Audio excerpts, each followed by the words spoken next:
Hello students, स्वागत है एक बार फिर से आप सभी का आपके अपने यूट्यूब चैनल विष्णु सर में। देखिए, आज की वीडियो में हम चर्चा करेंगे 8th ग्रेड अभ्यास पुस्तिका के अंतर्गत कक्षा 7वीं में गणित विषय में अध्याय 15 ठोस आकारों का चित्रण। यहाँ पर इस अध्याय का हम संपूर्ण हल करेंगे, तो वीडियो को अंत तक देखिए और अपने दोस्तों के साथ में भी शेयर करें जिनसे उनको सही जानकारी मिल सके, यानी कि सही वीडियो मिल सके और वो आसानी से इन प्रश्नों को हल कर सके। इससे पहले हमने अध्याय 1 से लेकर 14 के संपूर्ण अध्यायों को हल कर रखा है। यदि आप कोई सी भी वीडियो देखना चाहते हो तो डिस्क्रिप्शन में प्ले लिस्ट की लिंक मिल जाएगी आपको, वहाँ से आप वो वीडियो देख सकते हो। तो आइए वीडियो स्टार्ट करते हैं हम। यहाँ पर प्रश्न पहला दिया हुआ है कि कोई 3 त्रिविमीय आकृतियों के चित्र बनाकर उसकी विमाओं, लंबाई, चौड़ाई, ऊंचाई को नामांकित कीजिए। त्रिविमीय आकृतियाँ वे आकृतियाँ जिसमें लंबाई भी हो, चौड़ाई भी हो और ऊंचाई भी हो, वो आकृतियाँ क्या कहलाएंगी? हमारी त्रिविमीय आकृतियाँ। देखिए, यहाँ पर 3 त्रिविमीय आकृतियाँ बनाई हमने। जैसे पहला घनाभ, घनाभ की ये लंबाई हो जाएगी, यहाँ पर एल से दर्शाया गया है। यहाँ पर इसकी चौड़ाई हो जाएगी, इसको बी से दर्शाया गया है। और यहाँ पर उसकी ऊंचाई यहाँ पर ऊंचाई को हमने एच से दर्शाया है। इसे देखिए बेलन, बेलन में यहाँ पर 2 त्रिज्या होगी, यहाँ नीचे भी त्रिज्या रहेगी और एक यहाँ ऊपर भी, यहाँ से यहाँ तक आर का मान रहेगा, त्रिज्या हो जाएगी। और ये इसकी क्या रहेगी? ऊंचाई। और इसको हम इसकी चौड़ाई भी बोल सकते हैं। यहाँ से यहाँ तक 20 की क्या हो जाएगी? चौड़ाई। देखिए, यहाँ पर शंकु है। शंकु में क्या होगा? यहाँ पर एक आधार में वृत्त रहेगा और शंकुआकार रहेगा। तो इसमें ये जो रहेगी इसकी ऊंचाई रहेगी, यहाँ पर तिर्यक ऊंचाई कहलाती है ये वाली। यहाँ से यहाँ तक इसकी तिर्यक ऊंचाई कहलाएगी। इसको हम एल भी नाम दे सकते हैं, या फिर कैपिटल एच को हम इससे कर दें और स्मॉल एच को हम तिर्यक ऊंचाई से दर्शा दें। तो इस प्रकार हम 3 त्रिविमीय आकृतियाँ बना सकते हैं। अगला प्रश्न देखिए, घन, बेलन, शंकु, पिरामिड के जाल बनाइए। तो यहाँ पर देखिए घन का जाल इस प्रकार बनेगा, क्योंकि घन में कितनी फलक होते हैं यहाँ पर? तो यहाँ पर घन में 6 फलक होंगे, 1 2 3 4 5 6। तो ये 6 फलकों वाला क्या रहेगा हमारा? घन। बेलन में क्या होता है? 2 आधार होते हैं, आधार में क्या वृत्त होते हैं और एक आयत होता है। फिर शंकु, शंकु में एक वृत्त होगा और एक शंक्वाकार होगा। पिरामिड, पिरामिड में देखिए एक घन रहेगा और उसके आसपास उससे जुड़े हुए त्रिभुज रहेंगे। तो इस प्रकार इनके जाल नेट हम बना सकते हैं। प्रश्न नंबर 3 देखिए। देखिए, प्रश्न नंबर 3 में दिया हुआ है कि 2 सेंटीमीटर त्रिज्या वाले 3 घनों को परस्पर सटाकर रखते हुए एक घनाभ बनाया गया है। इस घनाभ का एक तिर्यक चित्र बनाने का प्रयास कीजिए और बताइए कि इसकी लंबाई, चौड़ाई, ऊंचाई क्या हो सकती है। अब देखिए, यहाँ पर हमने 3 घनों को जोड़कर बनाया है। यहाँ पर 2 सेंटीमीटर है, ये भी वाला घन भी, ये भी 2 सेंटीमीटर है और ये भी 2 सेंटीमीटर है। अब देखिए, तीनों को सटा कर रखा, तो इसकी लंबाई क्या होगी? पूरी जुड़ जाएगी। 2 2 2, तो कितनी हो जाएगी इसकी लंबाई? लंबाई जो होगी, लंबाई को हम किससे दर्शाएंगे? एल से। एल बराबर 2 + 2 + 2 बराबर कितना हो जाएगा? 6 सेंटीमीटर। यानी कि इसकी लंबाई जो होगी वो कितनी हो जाएगी? 6 सेंटीमीटर।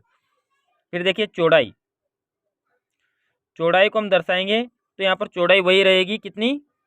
2 सेंटीमीटर ही, क्योंकि यहाँ पर चौड़ाई नहीं बढ़ेगी, केवल किस में होगी? वृद्धि, लंबाई में वृद्धि होगी। चौड़ाई कितनी रहेगी? 2 सेंटीमीटर। और ऊंचाई, ऊंचाई भी हमने सटा कर रखे हैं, एक के ऊपर एक नहीं रखे हैं, तो ऊंचाई भी वही रहेगी, कितनी? 2 सेंटीमीटर। ऊंचाई बराबर 2 सेंटीमीटर।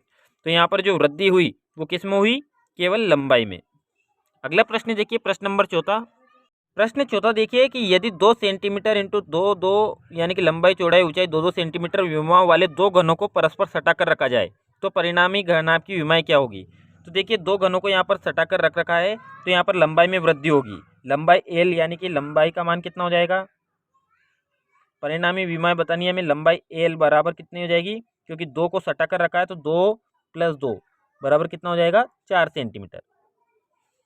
और जो चौड़ाई और ऊंचाई है उनमें कोई बढ़ोतरी नहीं होगी, तो वो 200 सेंटीमीटर रहेगी। तो यहाँ पर चौड़ाई कितनी हो जाएगी? चौड़ाई बी बराबर कितना हो जाएगा? 2 सेंटीमीटर। और ऐसे यहाँ पर ऊंचाई, एच बराबर कितनी हो जाएगी? 2 सेंटीमीटर। तो इस प्रकार हम इसकी विमाएं बता सकते हैं। जब सटा कर रखते हैं तो किस में वृद्धि होती है? केवल लंबाई में वृद्धि होगी। अगला प्रश्न देखिए, प्रश्न 5वां देखिए यहाँ पर कि निम्न प्रश्नों के उत्तर दीजिए। क्या एक घन एक आयत के आकार की छाया दे सकता है? तो हाँ, एक घन एक आयत की छाया दे सकता है। क्या एक घन एक षट्भुज के आकार की छाया दे सकता है? तो नहीं, क्योंकि एक जो घन रहेगा वो षट्भुज यानी कि 6 भुजाओं वाला बहुभुज की आकृति नहीं दे सकता है। अगला प्रश्न देखिए, प्रश्न नंबर 6। देखिए प्रश्न नंबर 6 में दिया हुआ है कि प्रत्येक ठोस के लिए 3 दृश्य 1, 2, 3 दिए हैं। प्रत्येक ठोस के लिए संगत ऊपर के, सामने के और पार्श्व दृश्यों की पहचान कीजिए। देखिए यहाँ पर एक ठोस आकृति दी हुई है, इसकी हमें उसके दृश्य की पहचान करने के ऊपर से देखने पर किस प्रकार दिखेगा, सामने से देखने पर किस प्रकार दिखेगा और पार्श्व यानी कि साइड से देखने पर हमें किस प्रकार दिखाई देगा। तो यहाँ पर देखिए ऊपर से देखने पर हमें कितने घनों की संख्या दिख रही है, 1, 2, 3। तो ऊपर रहेगा ये वाला। पार्श्व से हमें एक ही घन दिख रहा है, अगर हम साइड से देखें तो यहाँ पर एक घन हो जाएगा और सामने से हमें 3 घन दिखाई दे रहे हैं, 1, 2, 3। ऐसे देखिए आकृति दूसरी में, अगर हम सबसे पहले देखिए यहाँ पर 3 घन यहाँ पर दिया हुआ है कि हमें 3 घन दिखाई दे रहे हैं। तो 3 घन किस में दिखाई दे रहे हैं, एक तो हमें सामने से भी दिखाई दे रहे हैं और एक ऊपर से भी दिखाई दे रहे हैं। यहाँ गलत दिया हुआ है, यहाँ ऊपर होगा। तो यहाँ ऊपर से भी हमें 1, 2 और 3 दिखाई दे रहे हैं, सामने से भी 1, 2, 3 और पार्श्व से 1 और ये ऊपर वाला 2। तो हम यहाँ पर 3 कहाँ से दिखाई देंगे हमें, 3 देखिए 3 दिखाई देंगे ऊपर से। तो यहाँ सबसे पहले हम लिख देंगे ऊपर। फिर हमें 2 घन कहाँ से दिखाई देंगे, पार्श्व यानी साइड से। तो यहाँ पर पार्श्व लिख देंगे दूसरा। और हमें 4 घन कब दिखाई देंगे, यहाँ पर 1, 2, 3, 4 घन कब दिखाई देंगे, जब हम सामने से देखेंगे, क्योंकि सामने से देखने पर 1, 2, 3 और एक ये 4। तो यहाँ सामने से, तीसरा हो जाएगा सामने। अगला देखिए, यहाँ पर दी हुई आकृति है, ठोस आकृति है। यहाँ पर हमें ऊपर से देखने पर 1, 2, 3, 4 दिखाई दे रहे हैं, सामने से देखने पर 1, 2 रेखिए ऊपर वाला 3 दिखाई दे रहा है और पार्श्व से देखने पर हमें 1, 2 और 3 दिखाई दे रहे हैं। तो यहाँ पर देखिए जो आकृति होगी वो कौन सी होगी, तो यहाँ पर देखिए हमें कौन सी आकृति दिखाई देगी ऐसे, तो यहाँ पर सामने से नहीं सॉरी, यहाँ से देखने पर हमें पार्श्व देखने पर ये सामने का और एक ऊपर दिखाई देगा। तो पहली जो आकृति हो जाएगी वो पार्श्व वाली है, हमें साइड से देखने पर दिखेगी ऐसी आकृति।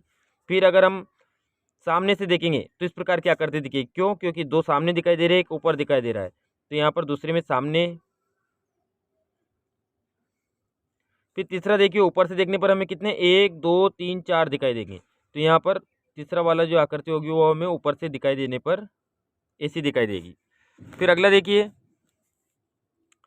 यहाँ पर देखिए हमें पार्श्व, ऊपर और सामने। तो यहाँ पर देखिए सामने से देखने पर हमें किस प्रकार दिखाई देगा, ये सामने से इस प्रकार पहला हो जाएगा। पार्श्व देखने पर हमें इस प्रकार दिखाई देगा, यानी कि हमें बिल्कुल सपाट दिखाई देगा और ऊपर से देखने पर हमें दोनों तरफ दिखाई देंगे। तो यहाँ पर देखिए सबसे पहले हम लिखेंगे पार्श्व और दूसरे वाले में लिखेंगे हम ऊपर से, क्योंकि ऊपर से देखने पर हमें 2 ही साइड दिखेगी, ये वाली साइड भी रहेगी और इधर की साइड भी रहेगी। तो सेकंड वाले में ऊपर हो जाएगा और थर्ड वाला देखिए यहाँ पर सामने।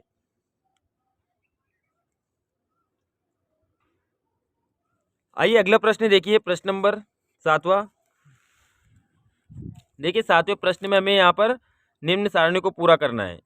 यहाँ पर दिया हुआ है, यहाँ पर आकृति दी हुई है, इनके शीर्ष, फलक और किनारे। तो देखिए पहली आकृति है हमारी जो एक घन में कितने फलक होते हैं, कितनी सतह होती है उसमें, तो 6 सतह होंगी। क्यों, क्योंकि एक ऊपर और एक नीचे 2 हो गई, एक पार्श्व से और उसकी साइड से, तो कितने हो गए 2 और 2 4, एक इधर से और एक पीछे से इसके, तो 6 फलक रहेंगे। किनारे की संख्या कितनी हो जाएगी, यहाँ पर किनारों की संख्या रहेगी 12 और शीर्ष कितने हो जाएंगे 8। ऐसे देखिए इसमें फलक, यहाँ पर फलकों की संख्या 4 दी हुई है, किनारे हो जाएंगे 8 और जो शीर्ष रहेंगे वो कितने रहेंगे 4।